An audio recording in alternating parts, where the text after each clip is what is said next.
a mais um episódio do nosso Papo M3 Realidades. Hoje estamos aqui puxando uma linha diferenciada hoje. Vamos conhecer um novo nicho para a gente colocar aí na nossa, vamos dizer assim, na nossa bagagem de conhecimentos. Hoje eu converso com ele que é professor universitário, servidor público federal. Então só o fato de eu falar que ele é professor universitário, a gente já imagina que... Eita, né? Lapada mesmo, o cara já deve ter lidado com muita coisa. Servidor público também é uma outra jornada. E ele hoje é atual superintendente do Patrimônio da União de Roraima. Hoje eu converso com o Lindoberg Almeida. Seja bem-vindo ao nosso Papo M3. Olá, é um prazer estar aqui. Pra você e pra vocês. Não é legal? Assim, a gente, nossa, o cara é isso, ele é aquilo, ele é tudo isso. Antes de tudo, você é quem? O professor, o superintendente... ou apenas o Lindoberg? Eu acho que eu sou mais o Lino do que essas coisas todas. Aí eu já te pergunto, quem é o Lino? Sabe, eu acho que é um cara curioso, interessado, chato, determinado, a fim de aprender e que virou professor, porque também gosta de ensinar. Pô, se descobriu, né? Eu acho que, na verdade, eu sou um baita observador do mundo ao meu redor, sabe? Sim. E observador com uma vontade danada de influenciar, corrigindo aquilo que eu vejo por aí, que pode estar errado, e eu possa ter uma solução para aquelas coisas. Você gosta de professor, né, cara? Qual é o teu signo? Escorpião. Ah, menino, né? Não vem com... Não, mas sabe por quê? Tá chegando aniversário, falta 27 dias agora. Ei, inferno astral, pô, assim mesmo. Não, mas significa que realmente vocês são, vamos dizer assim, ferrenhos nas opiniões, nas decisões, no que vocês decidirem botar o coração de vocês. Isso é real, gente, isso é do signo mesmo. Nessa hora de colocar o coração nas coisas, como é que você poderia descrever a história do Lino hoje? Você acha que tu esperava estar onde você está hoje? Ou você acha que até a vida te pegou de surpresa? Não, de surpresa eu acho que não. Porque é como se fosse um projeto, né? Quando eu saí da periferia do Distrito Federal. Eu sou do Gama, uma cidade satélite lá em Brasília, desde pequenininho. Tinha um projeto dentro de casa que, se você investe no curumim, o pepino pode torcer para um lado, mas ele pode se direcionar para aquilo que o projeto familiar foi direcionando. Então eu fui comprando a ideia de que, se eu me capacitasse, estudasse, me dedicasse, eu talvez não repetisse a jornada ou o destino de muitas pessoas que eu fui vendo nessa caminhada. Já observando desde cedo, né? Talvez o grande diferencial foi acreditar que ler muda muita coisa, respeitar as pessoas muda muita coisa. Já é uma chave, já vira. Você vai virando chaves e vai descobrindo que essa caminhada ela pode ser muito bem sucedida se você vai aproveitando oportunidades. Então, obviamente, eu não imaginava que ia vir para Roraima, mas estudar a graduação, o mestrado, terminar o mestrado, construir essa abrir um concurso trajetória, público, né? A vaga da universidade ser em Roraima. Eu nunca ter vindo ao norte do Brasil, mas em 2004, 2005 eu decidi, eu vou lá conhecer e me aventurar. O que era uma aventura no começo virou uma carreira, virou... Então não foi que Roraima que te escolheu, você escolheu Roraima? Na verdade eu escolhi Roraima. Foi uma escolha muito certeira. Nossa, que bacana. Sabe daquelas coisas que eu vejo muita gente que vem pra cá e não é que se arrepende, mas fica com uma cordinha puxando o passado, com saudade de onde veio eterna. Sim. Eu tenho uma sensação de que uma diferença minha foi ter escolhido construir uma história com H maiúsculo, minha com Roraima, com Boa Vista. E eu fui ficando e fui experimentando a cidade, ou as cidades que a gente tem numa cidade só, com muita verdade, com muita qualidade. E eu gosto muito de estar aqui. E hoje você tem a oportunidade de estar cuidando de uma parte assim até delicada, né, de tudo isso. Interessante isso, né? Não, e o bacana é que eu observo, né, pelas nossas conversas com todo mundo que eu venho conversar aqui no Papo M3, que quando as pessoas vêm para Roraima, elas vêm em busca de bases e de tranquilidade. Então, às vezes, as pessoas que saem de lugares agitados, vêm pra cá, se estabiliza, fica naquele... Poxa, caramba, né? E aí depois se acostuma. Tem gente que já vem pra cá, como você veio, certeiro. Não, eu vou ali, vou construir minha escada. Hoje você já está trilhando outros degraus e cuidando do patrimônio da União de Roraima. Aí eu te pergunto, como é que você acha que tudo isso que você passou, pelo que você contou até agora, te propiciam a ser um bom profissional nessa área agora, cuidando dos nossos patrimônios, vamos falar assim? Eu acho que tem uma coisa que faz uma diferença gigante, é que eu sou filho de servidor e servidora público. Então, desde pequeno, rotina. Tinha uma lógica meio que pré-estabelecida de que aquele lugar que minha mãe desempenhou e meu pai desempenhou podia ser uma oportunidade para eu pudesse exercitar a minha cidadania ali também. Então, quando eu escolhi ser professor, é um lugar onde eu desempenho o papel de servidor público, com Sim. qualidade, pelo que eu me dedico aos meus alunos. Quando eu fui vereador, era um servidor público municipal com qualidade no mandato temporário. Depois daquilo, quando me convidaram para ser superintendente do patrimônio da União, mesmo sendo um serviço super burocrático, às vezes com uma cara cartorial, Só de falar, a gente já pensa, né? tem uma coisa difícil por trás, era o desafio de eu aprender como aquilo funcionava, mas acima de tudo, levar transparência, clareza, honestidade, gerar um contato com a população, porque as pessoas vão até a superintendência buscar informações e que essa informação ela fosse clara, transparente, no tempo correto, que respeitasse a lei, que as pessoas fossem bem atendidas, que as necessidades delas tivessem uma resposta pronta e adequada sempre, de que o patrimônio da gente, do povo brasileiro e do povo roraimense, que está no guarda-chuva da União em Roraima, ele fosse bem cuidado, dentro dos limites que a gente tem. Eu não dou conta de cuidar de todos os terrenos que são da União em Boa Vista. Ou seja, de acordo com a nossa verdade, né? Eu não dou conta, é com o que dá. E a gente tem que ser muito transparente com as pessoas. Legal. Não, o mesmo esforço que eu faço para que aquele imóvel ele não seja invadido, ocupado irregularmente, eu sempre digo para as pessoas que quando você tem um patrimônio que não é seu, mas é de todos, a gente tinha que estar lá, todo mundo cuidando daquilo porque é de todo mundo.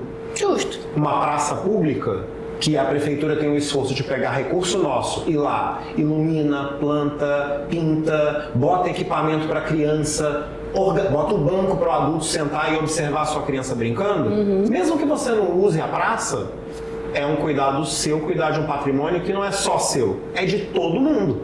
Então, esse esforço que a gente tem que fazer, não jogar lixo na rua, ir para a praia, vai passar o final de semana no banho, lá no Caçari, no Curupira, na Polar, quando você junta o seu lixo no saquinho e vai embora para casa, você está cuidando de um patrimônio que é de todos.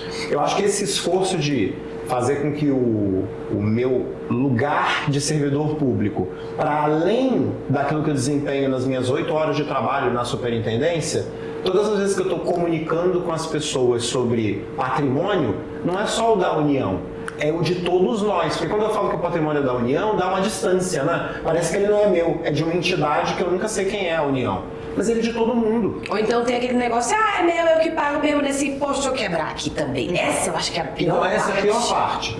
Lá na Major Williams, ali perto do centro, na Major Williams, quase chegando na NH6. Sim. Tem um terrenão que historicamente era cheio de umas colunas abandonadas, onde ia ser o Instituto Federal, a reitoria do Instituto Federal. Sim, até hoje tinha uma placa lá, se eu não me engano. Agora, nessa gestão que a gente está lá na superintendência, a gente conseguiu destravar aquele terreno e o governo federal vai investir recursos para construir a nova sede do Instituto Federal de Roraima ali. A reitoria vai ser ali. Então, de um terreno abandonado que gerava insegurança, desconforto para as pessoas, a gente vai ter uma baita obra arquitetônica naquele cruzamento da cidade.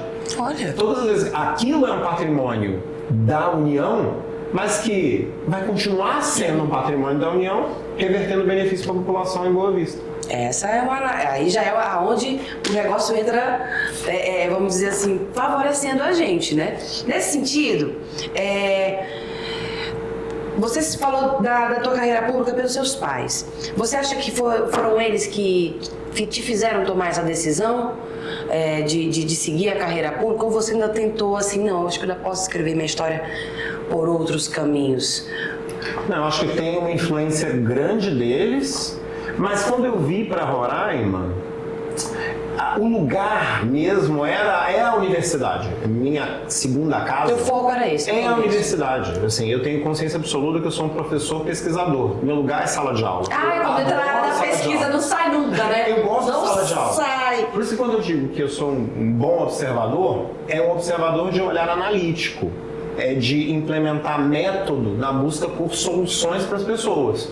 Quando eu vejo uma rua em que as pessoas insistem em jogar o lixo fora do horário do lixeiro passar, e aí ela vai lá, joga o saco, o lixeiro passa meia-noite, mas ela joga 6 da tarde. O cachorro rasga e ela bota a culpa na prefeitura que a rua tá suja, a culpa é da prefeitura.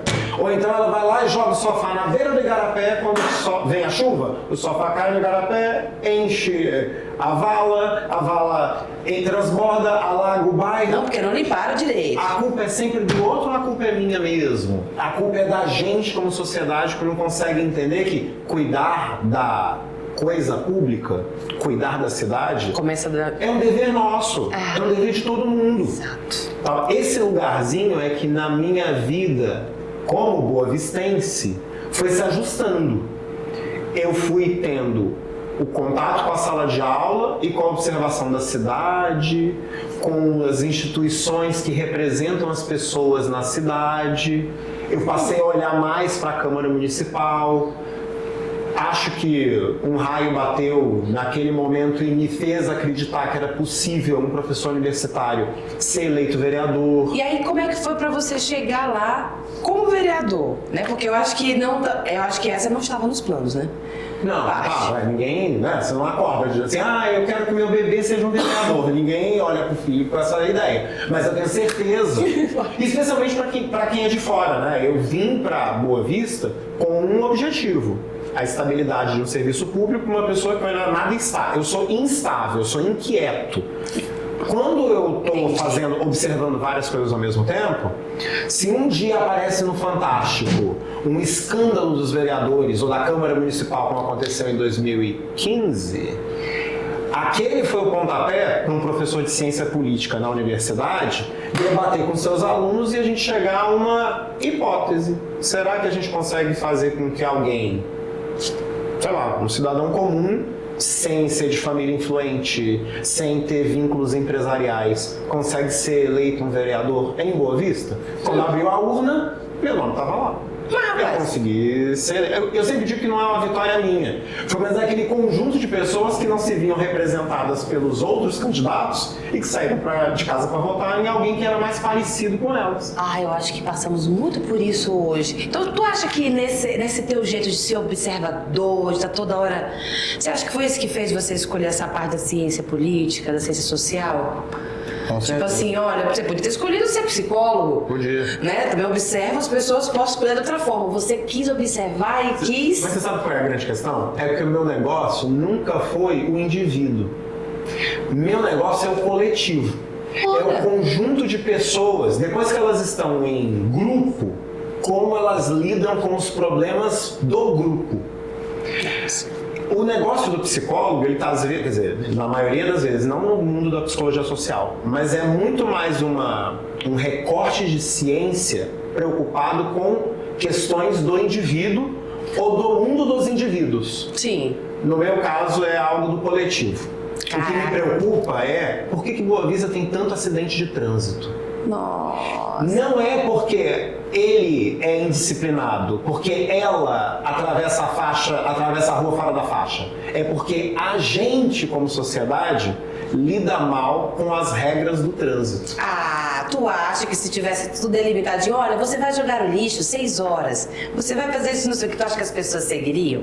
Você acha que se tivesse um certinho? Eu tenho certeza que elas não seguiriam. Né? Mas se a gente fosse uma sociedade que punisse com mais frequência e educasse com mais frequência... Vamos lá, uma garrafa PET lá no Rio e Curupira, você vai pagar uma taxa de R$5 se você deixar uma garrafa PET ali naquele cantinho, tu acha que... Eu sou a favor da punição da multa, mas eu acho que antes dela a gente tinha que ter uma pressão coletiva de educar as pessoas melhor. Conscientização. Falta conscientizar mais. Entendo. Então a gente sempre acha que as pessoas são todas conscientes de tudo. Mas não é. Elas não são conscientes. Elas sabem, mas elas não experimentam a coisa a fundo. Eu tenho certeza que boa parte da nossa juventude sabe que tem que transar de camisinha. Não só por causa das demais doenças venéreas, mais HIV/AIDS, mas porque a gente foi, todo mundo, de alguma maneira, foi educado para isso. Mas será que a gente está comunicando da maneira adequada para que aquele jovem chegue a aquele momento e lembre? Realmente, só pode rolar se eu tiver de camisinha? Olha, não sei não, hein, galera? Não sei não, que eu sei que na hora é outra escolha. Então, na hora é outra escolha, não é? Mas será que a gente, como sociedade, para além do medo, para além da gravidez, para além da doença, a gente está educando as pessoas para as regras reais da vida em sociedade em momentos de crise? Usar a camisinha, respeitar as pessoas no trânsito, não porque eu vou perder minha moto, perder meu carro, mas porque eu tenho vidas envolvidas. Será que as prioridades elas não estão invertidas? A que eu respeito é aquela que será respeitada, né? Será? Porque eu tenho uma sensação de que as pessoas, todas as vezes que eu vejo o assunto acidente de trânsito, é o carro que bateu, é a moto que caiu. Tava bem bêbada. Não sei o quê. Será que a gente está preocupado com as pessoas, em primeiro lugar, e não com o patrimônio? Então, deixa eu me aproveitar, então, já que você está aqui falando desse jeito, onde você acha que é o ponto onde a gente poderia começar essa conscientização, vamos dizer assim, de moral mesmo, de moral social básica, né? Do velho bom senso, que eu acho que todo mundo fala que todo mundo tem, mas chega na hora, acho que falta um pouquinho. Onde você acha que começa essa semente a brotar? Eu acho que a gente anda muito mal representado. Ai... Agora você acessou aí uma área. Assim, eu acho que é mal representado e às vezes, e eu não estou falando que é porque a pessoa vai pegar um TikTok, vai pegar um Instagram, vai pegar uma rede social e vai fazer um vídeo de 30 segundos para dar lição de moral nas pessoas, não é isso? Entendo. Ou usar uma máscara religiosa só para dizer algo que envolve religião, mas não vivencia os ensinamentos que a religião deveria entregar para as pessoas. Falou legal. A gente tem que pactuar uma nova experiência social, em que o indivíduo, parte do todo, merece ser respeitado, em que a família é essencial, em que a escola é essencial, em que a rua é lugar de respeito, não é lugar de qualquer coisa, como se aquilo que é do muro para dentro é de respeito e o que é do muro para fora é da vadiagem. Tá tudo errado. Eu tenho uma sensação de que a gente tem que refundar os nossos pactos de vida em sociedade.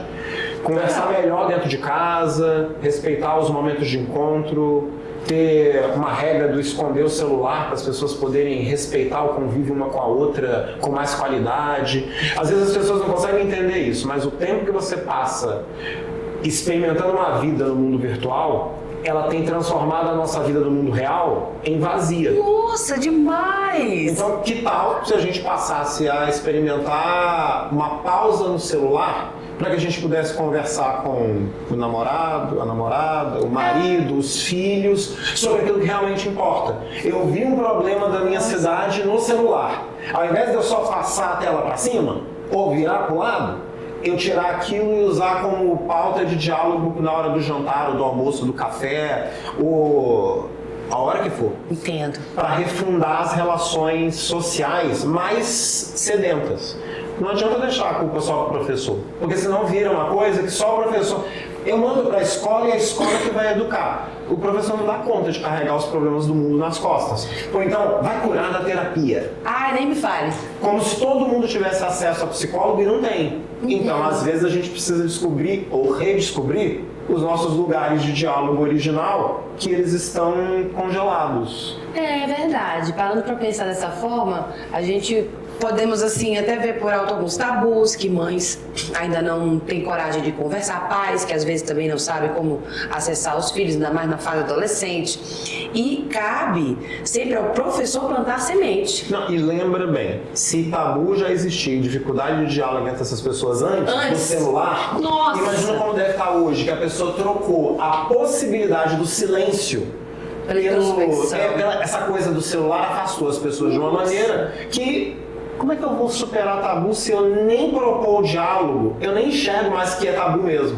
Ah, manda um WhatsApp aí rapidinho que a gente resolve. Se tem um problema, as pessoas elas resolvem num grupo de WhatsApp.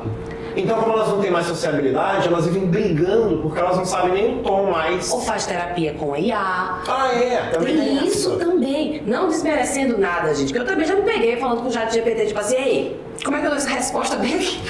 Não vou mentir. Mas eu acredito que como um bom ser humano, a gente tem que encontrar equilíbrio nas coisas. Minha avó diria, tu não nasceu com o celular na tua mão, então aprende a sobreviver também sem ele. Aprende a viver uma vida real, sem a parte tão dependente do digital. Eu acho que hoje isso também influi muito nos nossos posicionamentos sociais e políticos. Não sei pra onde. E se você parar pra pensar, não vai dar pra ter psicólogo no mundo real. Sim. Não vai dar pra ter. O ideal seria que todos nós tivéssemos a experiência de terapia. Nossa, seria maravilhoso. Todos tivéssemos acesso a psicólogo. Ou aqueles em maior urgência pudessem ter ele nos CAPs, nos postos de saúde. Seria o ideal. De uma maneira normal, né? Como eu não tenho isso hoje, vai ver o que a gente precisa de comunicação institucional daqueles que nos representam, sendo exemplo para a sociedade como um todo.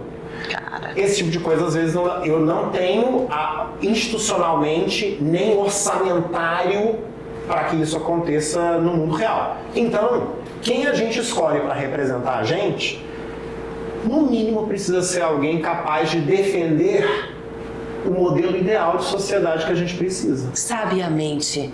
Não dá para essa pessoa dirigir sem cinto. Ai, nem me fala. Beber e dirigir. Né? Celular. Dirigir e no celular. Nossa, o quanto. E aí você tá. Mesmo que todos eles andem com carro com filme, sim, você sabe. Não é pra gente. A postura do carro, né? A postura da pessoa, ela tem que estar presente em quem tá vendo. Caramba. A gente, como sociedade, precisa ser...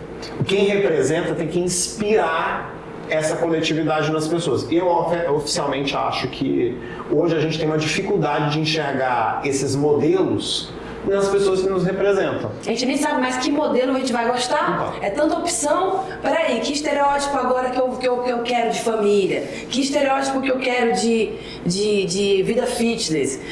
Nossa, é muito complicado. A gente tem que escolher a capa que a gente quer usar. Mas talvez porque existam... Socialmente, né? Eu não sei se eu preciso escolher um modelo ideal. O que talvez eu precise é de alguém que sirva como um farol, alguém que guie. Para que eu me sinta pertencente. Para que eu me sinta, assim, alguém que diga que todos os modelos de família cabem. Que você pode se sentir acolhida e pertencida por esse lugar que é a sociedade em que vários tipos de famílias podem ser família. Para o dia que aparecer um negócio desse aí, aparece bomba no avião, aparece tudo, meu. Não vão deixar aparecer uma pessoa dessa na política, não. E pior que eu acho que é o que está faltando. Alguém que possa sinalizar pra gente que não é só um jeito que é o certo. Existem jeitos certos. Alguém que diga pra gente que o professor precisa ser respeitado, Caraca. que a enfermeira precisa ser valorizada, que o profissional, o agente comunitário de saúde, quando bate na porta das pessoas, oi, como é que tá a saúde do pessoal da sua casa? É uma profissão que precisa ser valorizada. Então, é porque no mundo que a gente vive, só os doutores, então é médico, é advogado, nossa, gente, são super valorizados. Mas será que a gente não tá com o farol invertido? Gente. Não são as profissões menores que são as maiores, porque elas é que sustentam a gente como um todo? Nossa, olha, eu tô aqui conversando com um professor, mas se eu estivesse falando com um vereador, na época que você era vereador, tu sentia essa... Eu vou falar dessa forma, gente, não sei se é isso, eu nunca fui vereadora na minha vida. Essa sensação de poder, agora eu posso resolver isso aqui. Não é tudo, mas é o começo. Tu conseguia sentir essa sensação? Você sabe, eu não sentia a sensação de poder resolver, mas com o passar do mandato, eu fui descobrindo que eu era um canal, era um veículo. Todas as vezes que alguém dizia pra mim, eu não me sinto representado, ou isso não vai dar em nada, eu achava que eu era a pessoa que podia inverter a lógica. Que legal! Mostrar para as pessoas que, mas ninguém vai prestar atenção no buraco que tem na minha rua, o fato de eu não ter calçada, o ônibus passou fora do horário, ou o lixeiro recolheu e não foi no dia trocado, não sei o quê. As pessoas elas não têm noção do poder que o vereador, que é o político, o menor político da escala republicana, é um vereador. É aquele que representa você no município. É o mesmo poder que o 156, o número da prefeitura, tem. Mas poucas pessoas sabem usar o 156. Entendi. Se as pessoas tivessem noção que esse canal de comunicação é um canal de reclamação, o cidadão ele ganha um poder. Ele deixa de reclamar sozinho, ai que droga, de novo o buraco, de novo o lixo não sei o quê, mas ele transforma a reclamação dele num número, num protocolo. Que legal! O vereador é aquela pessoa que passa a ser seu parceiro na cobrança por solução daquele protocolo. Ou de uma demanda que ela não é só sua, não tem vaga na creche. Não consegui matricular meu filho. Nem me fale, eu vou correr atrás disso ano que vem, vou passar por isso, sério. Mas eu tenho quase certeza que a gente, nós em Boa Vista, a gente tem até mais vantagens comparativas do que em outros lugares do Brasil. Sim. É mais organizado. Os meios para você conseguir acesso, dependendo se você segue o caminho correto, Sim. de telematrícula, o diálogo com a comunidade escolar de onde você convive. Às vezes as pessoas não conseguem porque elas não conhecem o meio de conseguir e porque o lugar onde ela mora está super lotado também. A gente não pode esquecer que a gente vive um momento de crise migratória também em Boa Vista. Sim. Então existem vários elementos. Mas de quando eu era vereador para hoje, eu sempre acho que esse é o papel principal. Fazer o papel de vereador é dar voz às pessoas quando elas acham que não tem mais ninguém ouvindo elas. Ele ou ela é a pessoa que vai dar voz enquanto você está cuidando dos seus filhos, está cuidando de casa, está cuidando da vida comunitária sua. Ele ou ela é a pessoa que vai te representar na Câmara para resolver problemas coletivos. Você acha que hoje algumas pessoas preferem se considerar apolíticas, mas não na ideia de que são aversas à política, mas na ideia de que realmente eu não consigo ver um lado que me represente? É mais fácil dizer que não participo do que votar num esquerda-direita, centro-direita e todos os outros posicionamentos. Você já ouviu sobre isso? Eu vejo muitas pessoas comentarem que eu não posso mais justificar meu voto, porque não quero fazer valer um voto que não quero dar para nenhuma dessas 2, 3 opções aqui. Como é que você acha que esse pequeno parêntese da sociedade também pode contribuir, mesmo de certa forma virando as costas? Que eles falam que virando as costas, que para mim não vira as costas nenhuma. Como é que é para você? Essa desesperança das pessoas torna elas apolíticas, né? Não torna. Ela é tão política quanto quem vai votar. Obrigada. O você topar não ir, você é conivente com o sistema. Você ajuda a eleger aquele que você está dizendo que não te representa, ele passa a te representar. Você paga IPTU, você paga imposto. Mesmo você não tendo votado no Arthur, ele é teu prefeito, queira ou não. São 1.461 dias que você vai carregar isso junto com todo mundo. Gostando ou não? Gostando ou não. Se é gostando ou não, é melhor você se posicionar, né não? Poxa, eu sempre digo isso para as pessoas.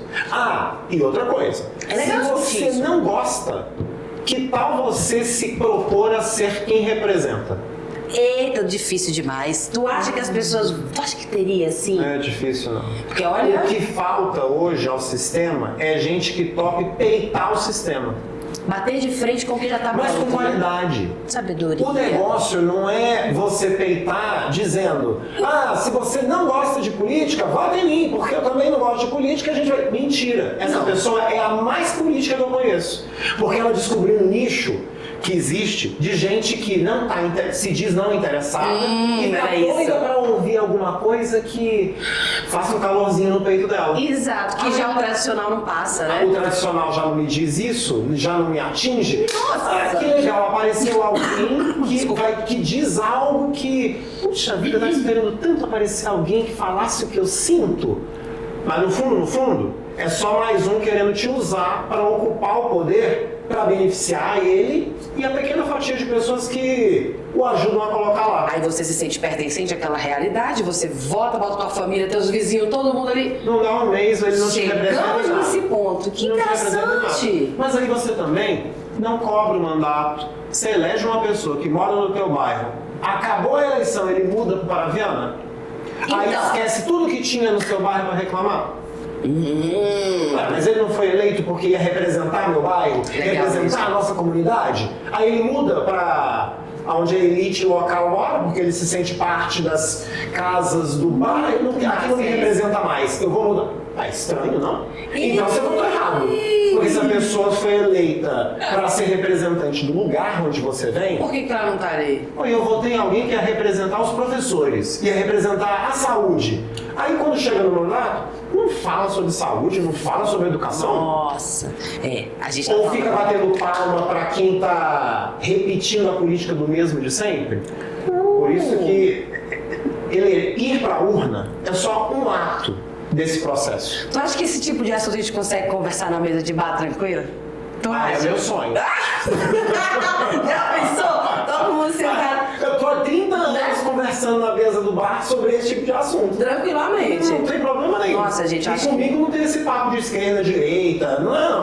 Todo mundo que olha pra mim, obviamente, sabe que eu sou mais progressista, eu sou mais de esquerda. Eu sou uma pessoa de centro-esquerda por essência. Eu acredito em justiça social. Eu acredito, não é o livre mercado. Não é o comunismo, também tem isso, né? Não tem nada a ver com isso. Não tenho nada contra comunismo, não tenho nada contra, não é nada disso. Se as pessoas estudassem um pouco, elas saberiam como esse debate é importante para que a gente se fortaleça na descoberta de quem a gente é. Amigos, tu tem que vir aqui uma vez com a gente pra gente só ficar falando dessas coisas, pra gente deixar os nossos telespectadores com a mente assim, ó, pra pensar, cara. Quantas vezes você chamar, eu venho. Porque se as pessoas elas não forem cutucadas pra pensar, elas sempre vão achar o normal ou dizer, é o que tem. Isso é o que tem. Tá ou então, é tudo culpa do petismo. É tudo culpa do Bolsonaro. É tudo culpa de não sei quem, quando na verdade a culpa é tua. Exatamente. Essas pessoas não brotam do nada numa esquina de calçada. Elas são eleitas. Olha. E quando você vota ou deixa de votar, elas vão estar no mesmo lugar sempre. E eu não vou mentir pra você, realmente tem que ter vontade de fazer a mudança, mesmo sabendo o que o sistema favorece e não ajuda, né? De certa forma. Mas tem uma como coisa... bater de frente, como a gente falou. Por isso, né? que você, quando as pessoas elas gente, têm a opção de... Assim, vai chegando... Não é só a época de eleição, né? Porque a gente tem a sensação de que os 45 dias de campanha é o tempo que você vai escolher alguém para te representar. Com as redes sociais você consegue acompanhar. Até antes. Bem antes. Né? Exato. Alguém que mudou, a pessoa foi eleita, mudou de padrão de vida. Não fala dos assuntos que combinou com vocês, da comunidade, que deveria defender. Por que você vai continuar votando nela?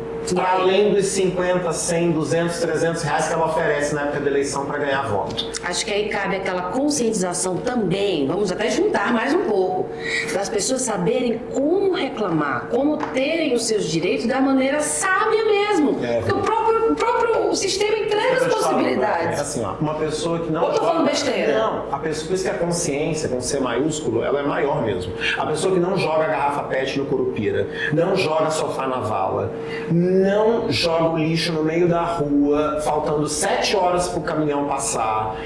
Essas pessoas são conscientes disso da vida comunitária, elas também são conscientes da sua escolha político-eleitoral para ser bem representada.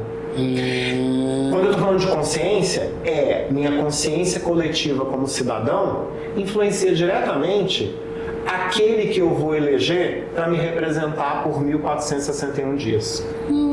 Por isso que quanto mais a gente educa a sociedade, mais a gente conscientiza as pessoas, melhor é a qualidade daquele que nos representa. Realmente, gente, a melhor profissão é a do professor mesmo. Vocês podem falar o que for, mas somos nós que plantamos as sementes que vocês vão regar. Sabe Deus como, quando vocês vão fazer isso? Mas nessa hora eu me orgulho de estar correndo atrás de ser professora também. Parabéns, professor. Não, gente... eu acho que é um parabéns super coletivo. Parabéns pra gente. Outubro é sempre esse mesmo, a gente vai falar como é bom valorizar o professor, né? Isso. Mas é sempre importante a gente lembrar que é uma das profissões mais desvalorizadas que a gente tem. A gente não consegue entender. A pessoa, ela tem que dar conta da sala de aula em 2025, que é multifacetada. Tem que dar conta de preparar a aula, de corrigir material, de cuidar de casa, de cuidar dos filhos dos outros e dos filhos dela, da saúde física e mental dela. de pensar se o dinheiro do mês vai dar conta de bancar um mês e ainda planejar uma aposentadoria que está lá longe para chegar. Deve ter mãe se coçando já do outro lado da telinha, já assim, meu Deus, como é que se É uma vida, é pior que é uma vida. treme. Ela é uma vida muito dolorosa, mas com desafios que tem resultados diários. Exatamente. Você ensinar uma coisa para alguém, assim, 3 da tarde, e 3h20 você vê o resultado vindo daquela pessoa, eu acho sempre incrível.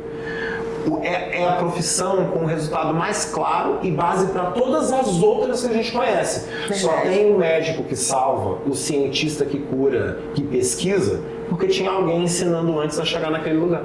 Exatamente. Alguém ensinou esse médico, esse cientista a somar, né? A dividir. Teve um princípio ali. Realmente, eu acho que vamos trazer essa discussão mais vezes, professor. Nessa linha... Então eu falo muito, né? Não, a gente fala bastante aqui, filho. Se deixar, a gente faz uns 8 podcasts felizes. Mas é que eu gosto de trazer essa linha mais neutra. Não é que, às vezes, até eu gosto de brincar com algumas pessoas, falam que eu sou apolítica, que não gosto disso, porque eu gosto de ver o olhar das pessoas. Tipo assim, eu quero ver o que elas vão opinar, o que elas estudaram, o que elas leram, o que elas vão criticar. E às vezes não é nenhuma crítica. Às vezes é realmente a pessoa ali perdendo a fé numa questão de posicionamento mesmo. E aí você observa e fala, tudo bem, cada pessoa, o seu mundo, você vai encontrar o seu meio de se posicionar, de achar o seu encontro. Tanto que hoje, você que foi vereador, você considera que algum projeto que você fez ainda deixa um legado legal? Que você, tipo assim, cara, eu fiquei 4 anos ali, mas eu pude fazer algo. Você considera algo que você fez que foi uma contribuição boa? Eu tenho um orgulho danado de uma coisa que eu tenho certeza que está acontecendo agora. Se tiver alguém assistindo junto com a gente, quando você fazia a fala da pergunta, Já eu tenho pensou? certeza que alguém que está assistindo sabe a resposta. Vamos lá, eu não sei, diga aí pra mim.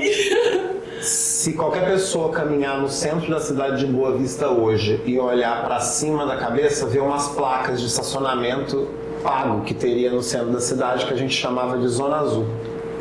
Eu sou o vereador que parou a Zona Azul porque ela era completamente ilegal na cidade de Boa Vista. Uau! Então, e olha, eu sempre digo isso para as pessoas. Não é porque eu sou contra estacionamentos pagos em espaços urbanos, porque isso existe em qualquer lugar do mundo.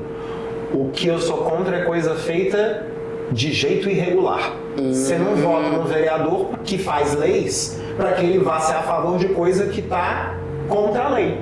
Então eu fui o vereador que descobriu que existiam problemas legais naquele tipo de solução urbana e impedir que o pagamento acontecesse, e isso eu já não sou vereador há alguns anos e até hoje não tem isso funcionando, porque para funcionar você tem que mudar a legislação, você tem que mudar o plano diretor da cidade, você tem que fazer um novo estudo de impacto de vizinhança. Quem estava no centro, imagina a Evelyn, que trabalha numa loja do centro, chega com a sua moto 8 da manhã e sai 6 da tarde. Para poder trabalhar, ela teria que pagar a vaga de moto R$1 por hora.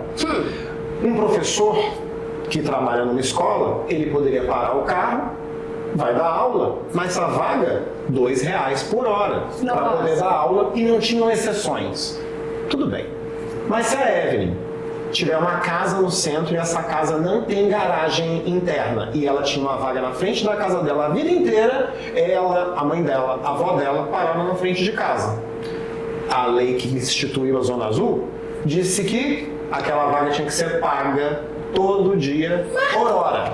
Jesus! Para as pessoas. Então, o fato de você escolher, assim, eu era um vereador, porque as pessoas diziam que eu era atuante por uma questão de legalidade. Eu gostava de fiscalizar contrato público, eu gostava de ler o Diário Oficial e ver coisas que estavam publicadas e verificar se aquilo realmente condizia com o projeto base daquela compra. Não é ser contra, porque eu tenho certeza que algumas pessoas vão dizer, mas ele era contra a prefeita. Peraí, calma. O que eu era o melhor papel de vereador que eu pudesse fazer para a cidade de Boa Vista. Se aquilo ia contra o desejo do gestor municipal, é porque a gente entendia diferente, mas em nenhum momento eu e Tereza a gente deixou de conversar. A gente conversa naturalmente até hoje. Ela não é mais prefeita, Eu já não sou mais vereador, mas a gente super se respeita. Infelizmente, eu acho que a política ela ganhou esse lugar das pessoas elas estarem brigando e não dialogando pelo bem coletivo. A discussão dá engajamento, né? Então, talvez seja essa a grande questão. Como eu não topo a briga para engajar, É sobre. eu não tô lá. É sobre isso. Isso é legal, gostei, viu?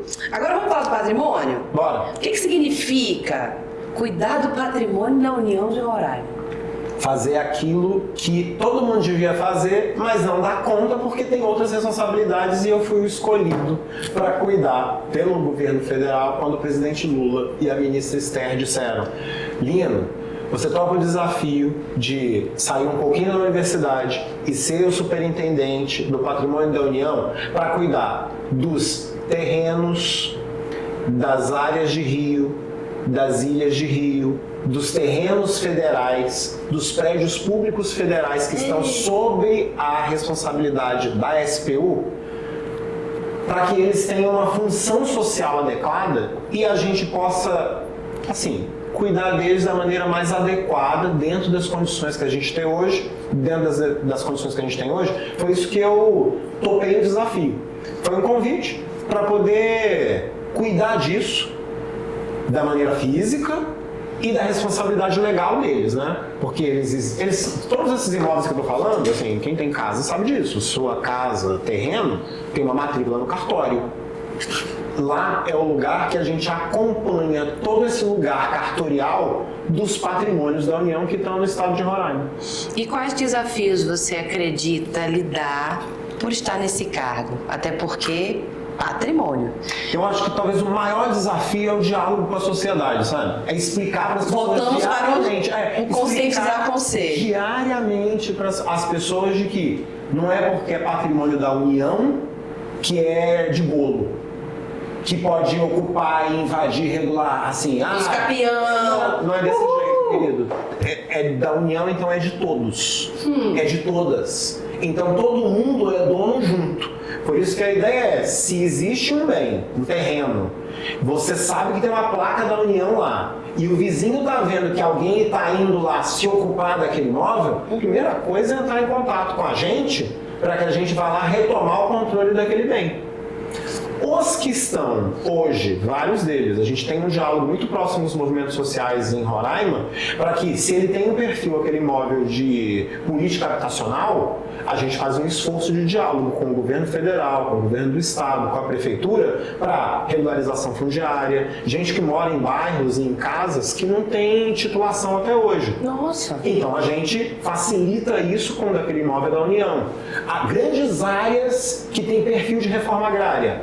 E as pessoas precisam daquelas áreas para produzir agricultura familiar com qualidade, com fundo minimamente de legalidade. Porque às vezes as pessoas elas querem fazer, a área está disponível, mas ao invés de ocupar aquela área, ela pode ser transformada em um bem do povo brasileiro, mas ocupada com responsabilidade por aquelas pessoas, como a gente vai fazer em breve em Caracaraí com uma grande área.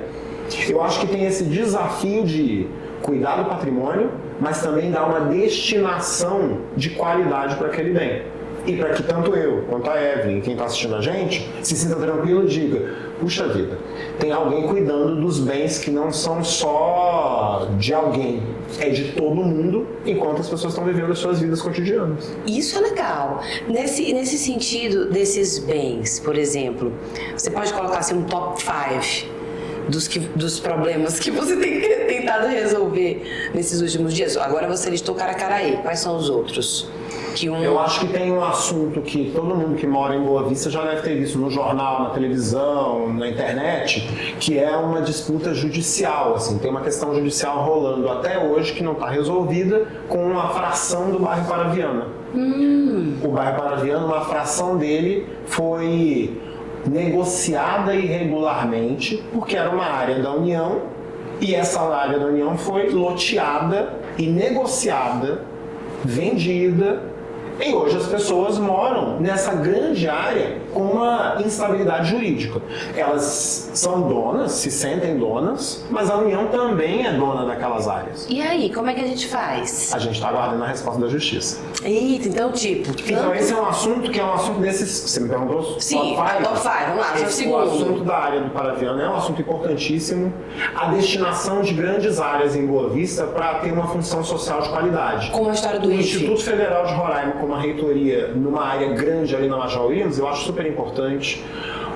A nova sede do ICMBio no São Pedro, também acho que é uma coisa super importante. Na altura da UERA, ali tem um grande terreno vazio que é da União e que o ICMBio, que faz o cuidado das grandes áreas da nossa região amazônica, vai poder ter fácil acesso ao Rio Branco, então vai ficar numa área de acesso ao rio. Acho que outra coisa importante é a regularização fundiária de bairros consolidados de Boa Vista. Tem gente que mora no São Vicente, no Caimbé, no Santa Teresa, Araceli. Nossa. São grandes bairros consolidados de Boa Vista que existem áreas que até hoje são da União e a pessoa não está corretamente titulada. E às vezes nem sabe, tem que ir lá no cartório, ver aquela questão de O que a gente registro. está fazendo hoje é facilitar a vida dessas pessoas para que a área é originalmente da União, mas o bairro já está consolidado. Se a pessoa é de baixa renda, por exemplo, existe toda uma legislação que permite que a pessoa tenha a titulação adequada daquele imóvel em parceria da Prefeitura de Boa Vista e a gente lá da Superintendência do Patrimônio da União. Olha aí, gente. Esses são alguns dos assuntos que a gente trabalha. Bora legalizar esses documentos, né? Vamos legalizar. Esse é o tipo de coisa que quem mora nessa fração desses bairros que eu falei, elas sabem que existe uma insegurança, entre aspas, jurídica, mas que tanto a gente, o governo federal, quanto a Prefeitura de Boa Vista tem feito um trabalho diário para que isso seja resolvido o mais rápido possível. Olha, eu como uma astróloga vejo que acho que o destino te colocou direitinho para resolver as coisas do jeito que tem que ser feito. Ou como precisa ser feito de acordo com o que a realidade oferece. Por quê? Uma pessoa com esse senso de observação social e política, para conversar aqui comigo numa boa, olha que eu também não sou esse gênio, mas que podemos trazer essa troca e deixar você aí também, nem confuso, mas pensando, né, nas coisas. Então tem que cuidar do patrimônio da União, ou seja, burocracia. Como é que é para deitar em casa à noite, a família, como é que funciona? Existe uma pausa no meio de tudo isso? É tranquila essa vida? Ou ela é um pouco atribulada, inconstante? Assim, eu não posso ser hipócrita e dizer, acho que a vida nem sua, nem minha, nem de ninguém, Na minha ela é não. tranquila. Eu acho que nos dias de hoje não existe vida tranquila. Eu acho que tem um exercício da gente tentar separar as caixinhas dos seus devidos lugares para que a gente possa ter uma saúde mental um pouco melhor. Né? E, obviamente, eu talvez tenha um exercício muito pessoal de conseguir colocar cada coisa no seu devido lugar. Quando a gente está fazendo o trabalho com qualidade, respeito, com ética, dentro dos princípios legais, minha cabecinha vai para o travesseiro Até o sem corpo problema funciona nenhum. bem, Tudo né? funciona bem. Eu sempre acho que quem está devendo para a justiça e fazendo coisa errada, desviando recurso público, tem mais problema para dormir do que a gente que está E trabalhando que a gente que honestamente. tá ali, né? Realmente, gostei dessa comparação. Então é tranquilo, né? Tem que estar diante de tudo isso. Tranquilo. É tranquilo e eu sempre topo novos desafios. Então, eu sempre acho que dá para fazer até mais. Ele respeita o processo de aprendizagem, tá bom? Isso aí também contribui bastante para um bom líder, isso é legal. Hoje, então, como professor, sua percepção sobre educação em Roraima, o que você acha? Como professor, porque, olha, eu acho que como a primeira coisa que a gente aprende no curso de licenciatura, quando a gente está fazendo, é quando a gente olha lá, BNCC, né, todos os documentos que a gente precisa estar seguindo.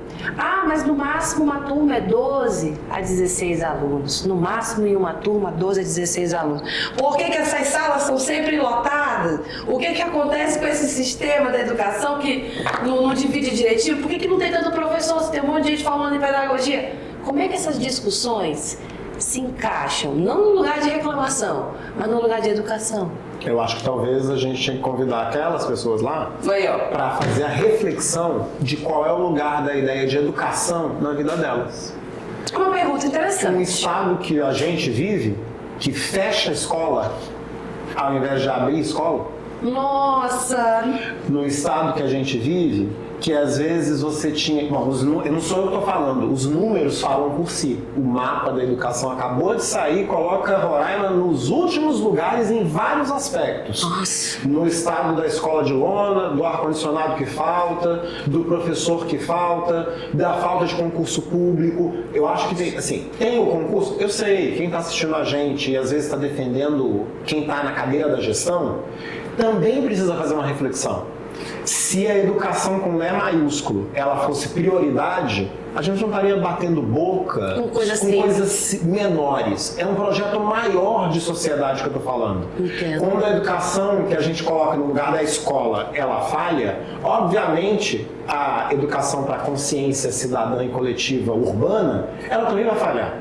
Se a educação que tem no ambiente escolar não está indo para frente, as pessoas desrespeitam os sinais de trânsito, elas desrespeitam o pai e a mãe. Ela acha que para respeitar as pessoas você tem que militarizar o ambiente escolar, porque a escola civil não está me dando mais resposta, eu militarizo para poder ter respeito. Então é porque a educação ela vem dando errado há muito tempo. Ixi. Eu acho que tem, você está vendo como são vários assuntos vinculados à educação. Gente, na força não resolveu nada em nenhum aspecto da história da vida. Será que que agora vai resolver, gente? Não acho. Eu acho que tem perfil para tudo. Depois que você criou as escolas cívico-militares, existe lugar para elas e existe lugar para uma fatia da nossa sociedade que acredita neste modelo. Sim. Ok.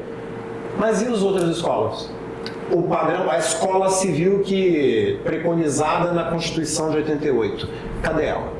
Onde é que a gente vai diminuir? Se a gente está fechando escola, é porque a gente poderia ter feito um esforço para diminuir o número de alunos por sala de aula, já redistribuindo aqueles alunos. Nossa! Se sala de aula com 30, 40? 42 em alunos. 2025?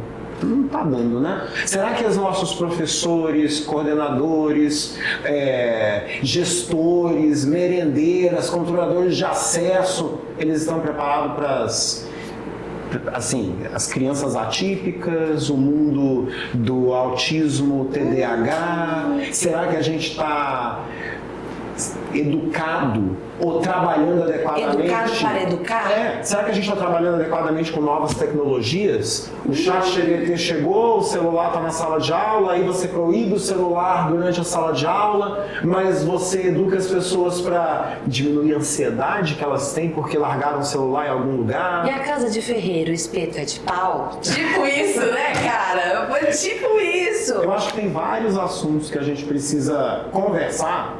Primeiro elencar os problemas para depois atacar eles de maneira efetiva. Talvez o projeto de sociedade que a gente tem não tem educação como uma prioridade.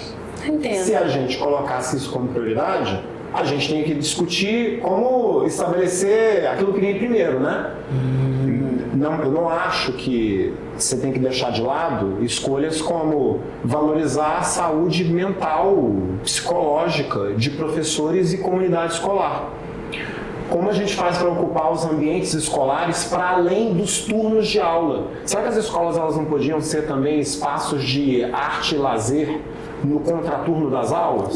Não podia ser lugar de levar a comunidade para aprender vida comunitária no final de semana? Aí você está trazendo a ideia do Canadá para cá. Não, isso é só pro Canadá.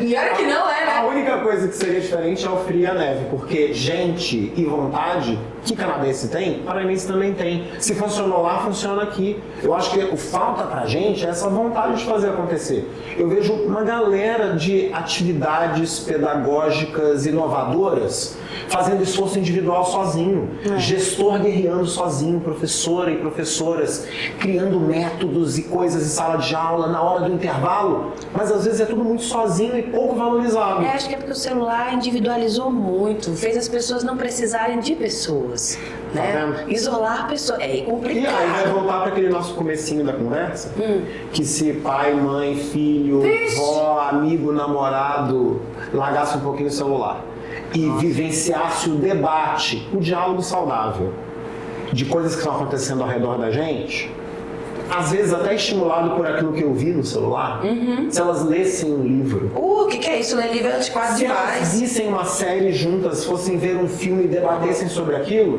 talvez a gente tinha a tal da educação como uma prioridade, porque isso ia gerar uma reflexão sobre algo, e pensar sobre algo sempre empurra a gente para mudar o mundo ao redor da gente. Sabe o que eu penso? Eu penso que, olha, hoje você percebe que tem muitas pessoas seguindo aquela moda vintage, né? Tentando resgatar algumas coisas do passado. Talvez porque o futuro ficou muito moderno.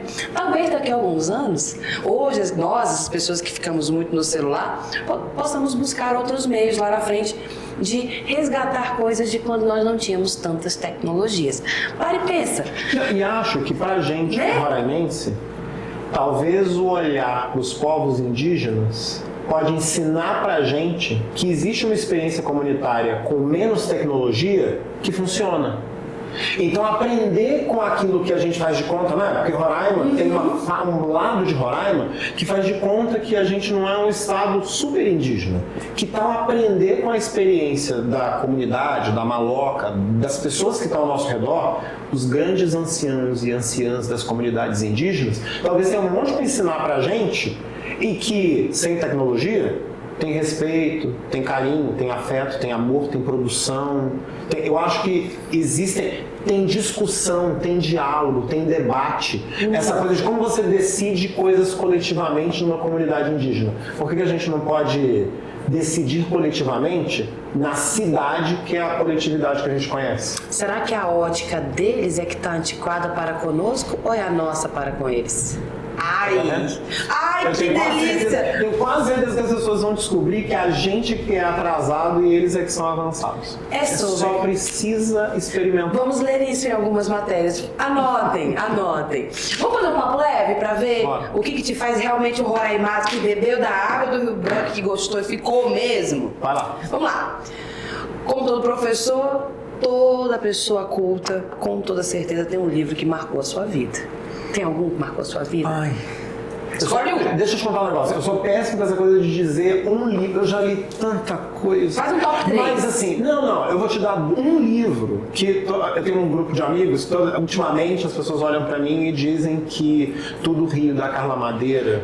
Eu acabei de ganhar de uma amiga, a Ana Medeiros, o Véspera, também da Carla Madeira, que é uma escritora contemporânea brasileira, que eu ando apaixonado. Carla Madeira, deixa eu até anotar aqui. Eu acho que é uma super indicação para as pessoas de ler autores contemporâneos brasileiros, autores que falam sobre as suas microexperiências. Autores que podem ser locais, assim, autores que falem sobre coisas que a gente gosta. Eu me lembro quando eu era adolescente, eu tinha uma mania de ler Jorge Amado. Eu li vários livros de Jorge Amado sedentamente, assim, Jubiabá, Capitã de Areia, Teresa Batista, Tieta, um monte de coisa. E não era uma obrigação da escola, porque eu tinha o hábito da leitura. Hoje em dia é menos, porque eu também sou uma vítima da tecnologia. O tempo vai afastando a gente, mas eu tenho uma coisa de um livro por mês que tem funcionado. Todo ano eu tenho uma coisa de um livro por mês. E ultimamente tu tá com a Carla Madeira. Ó, é uma sugestão de leitura para todo mundo. E Carla, depois manda royalties dos livros. Gostei.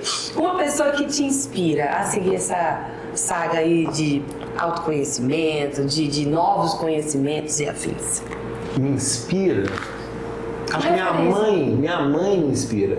Poxa. Você sabe o negócio? Eu sempre acho que ela, sozinha, praticamente sozinha, ela conseguiu construir um universo. Assim, ela tinha um projeto. Como eu, uma mãe, na época da gente, mãe solteira, hoje mãe solo, como eu vou conseguir cuidar de 2 filhos e mostrar para eles que a vida pode ser melhor do que a que ela teve? Então ela acreditava numa coisa universitária, ela acreditava que o diploma podia mudar a vida. E não só o diploma, ela sempre dizia, experimenta o dia a dia da universidade, experimenta o dia a dia da escola. Mãe não cria filho para ficar em casa, é para voar. Então todas as vezes que ela estimulava a minha liberdade com responsabilidade, ela foi construindo esse cara que hoje tem quase 49 anos. Então, inspiração é ver a minha mãe hoje com 83 anos, quando ela vem a Boa Vista e quando eu sou candidato a alguma coisa, ela vai pra rua bandeirar junto com as pessoas. Oh, meu Deus, que ela vai legal. organizar cadeira, ela conversa com as pessoas, ela escuta que as pessoas estão falando enquanto eu estou falando. Então, eu acho que ela é inspiração porque é alguém que continua vivendo enquanto a vida está aí para ser vivida. Lindo! E aí, um hobby para recarregar as energias depois de uma semana atribulada? Ou de dias atribulados, né? Um hobby. Ai, meu Deus. Hobby? Eu gosto de estar com meus amigos, sabia? Separar um momento para desopilar. A gente sai do grupo do WhatsApp e vai fazer fofoca do dia a dia. Tem uma outra coisa que eu também adoro, que é ver novela. Eu sou daqueles... Novela turca, coreana ou brasileira? Eu sou vale tudo. Ih, Sou tá uma bom. de mim, sabe? Eu sou novela brasileira. Tudo bem, porque eu sei que eu tive nas novelas turcas, eu coreana, conheço. né? Tem. Eu sei, eu também sou do dorama, mas é Não, difícil. eu sou uma pessoa ainda o tradicional da novela brasileira. Sabe? Ai. Quem vai matar o Odete Roitman segunda-feira, sabe? Um lugar em Roraima que você se sente em casa, sem ser sua casa. Que eu me sinto em casa na Praia Grande. Oh, delícia. Tu é doido? Ai, não vai falar um negócio desse essa hora. Uma comida que te traz boas lembranças. Boas lembranças? Rabanada. Sabe rabanada? Aquela gostosa do Natal, né? É.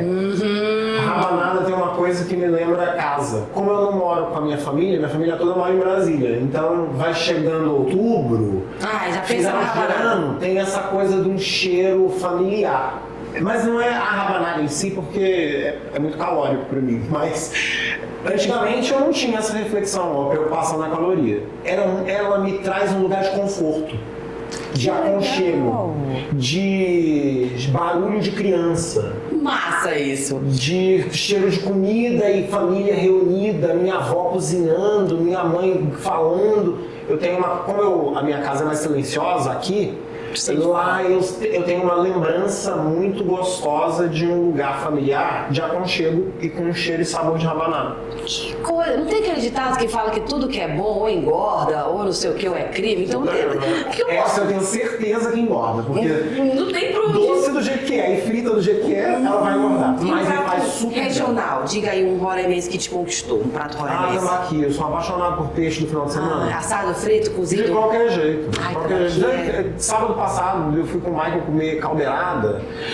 Você sabe dessa coisa? Eu nem gosto de peixe cozido. Comer de testa. Mas, e é um calor, e a gente começa a comer e suar, parece que o corpo até Ainda bota uma pimenta pra vir É. mais um pouquinho. Eu gosto de caldeirada, Desse gosto de tambaqui, jeito. gosto de peixe à delícia. Eu adoro essa coisa da culinária regional. Eu não sou muito de paçoca. Sério? Não sou Tudo muito de bem. paçoca. Eu nem gosto tanto. Respeito. Mas as outras... Na fila da paçoca eu fico no lugar dele, tá, gente? É tipo isso. Na fila da paçoca eu fico.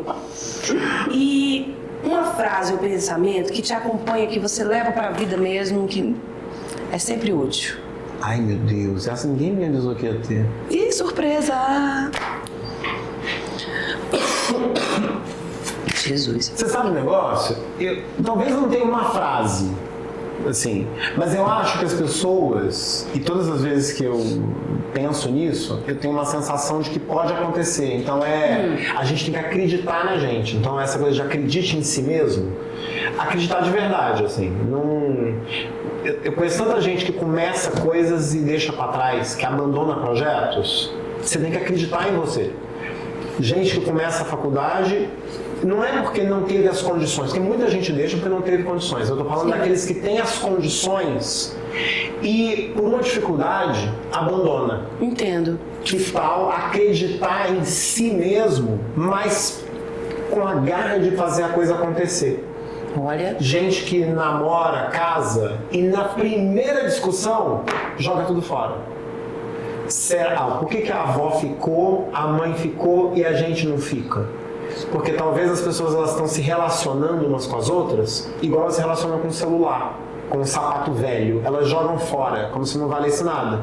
Mas se elas acreditassem nelas mesmas, talvez a gente pudesse reinventar até essas micro-relações. A gente não joga pai e mãe fora, né? A gente reinventa as relações. Eu sei, parece que é tudo muito bonito, mas aquilo que dá para ser consertado, às vezes merece a chance de ser consertado. Exato. A partir da sua vontade de acreditar que aquilo tem um conserto. Então se você acreditar em você mesmo, há a possibilidade de você recuperar tempo perdido. Puxa, não tem tempo para ler. Mentira, acredita, dá para ler. E ler sempre te faz uma pessoa melhor. Eu não estou sem tempo para os meus amigos. Acredita, dá tempo para você e seus amigos você poder reinventar conexões, reinventar amizades. Acreditar naquilo que você projeta como algo que vale a pena ser acreditado. Nossa, gente, eu não sei nem se eu faço a última pergunta agora. Porque olha só, qual mensagem você gostaria de deixar para quem sonha em fazer diferença em Roraima? Ou até quem nem sonha, mas vai que lá na frente está se fazendo, né? Então eu vou ler para cá e vou te contar uma coisa. A primeira coisa é passa a sonhar.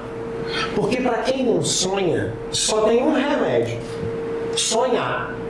Porque a vida ela é tão áspera, desidratada às vezes, que o que a gente precisa é do doce do sonho, daquilo que gera um conforto distante, do inimaginado. Quando você sonha, e aí retoma a minha última ideia, que era de acredita no sonho, você deixa de votar em gente que desrespeita você, sonhador. Desrespeita aquilo que você produz, desrespeita o suor que pinga do teu rosto, desrespeita a cidade que você vive, desrespeita um estado tão lindo e tão cheio de oportunidades como Roraima. Então respeitar o seu sonho é que faz com que a gente possa andar para frente e deixar de entregar esse sonho na mão dos outros. Passa a sonhar e ser o líder desse sonho. Eu sempre acho que todo mundo pode. Parece loucura, assim. Eu fui candidato mais de uma vez. Eu aprendi mais nas derrotas do que na vez que eu ganhei. Nas vezes que eu ganhei, eu fui dentro da universidade, eu fui candidato umas vezes e ganhei todas as vezes. Fui vereador e ganhei uma eleição. Caramba! Fui candidato a prefeito de Boa Vista. Fiquei em terceiro lugar, mas perder a eleição me ensinou pra caramba. Caramba! Fui candidato a deputado federal, perdi a eleição, mas não fiz feio. A Roraima tem 8 deputados, eu fui o 13º, dos 8 eu fui o 13. Com tanta gente para as pessoas votarem, eu fui o 13º. Eu tenho um respeito danado por aquelas pessoas que acreditaram em mim. Acreditar em mim faz uma diferença danada. Respeitar as pessoas que acreditaram em mim faz uma diferença danada.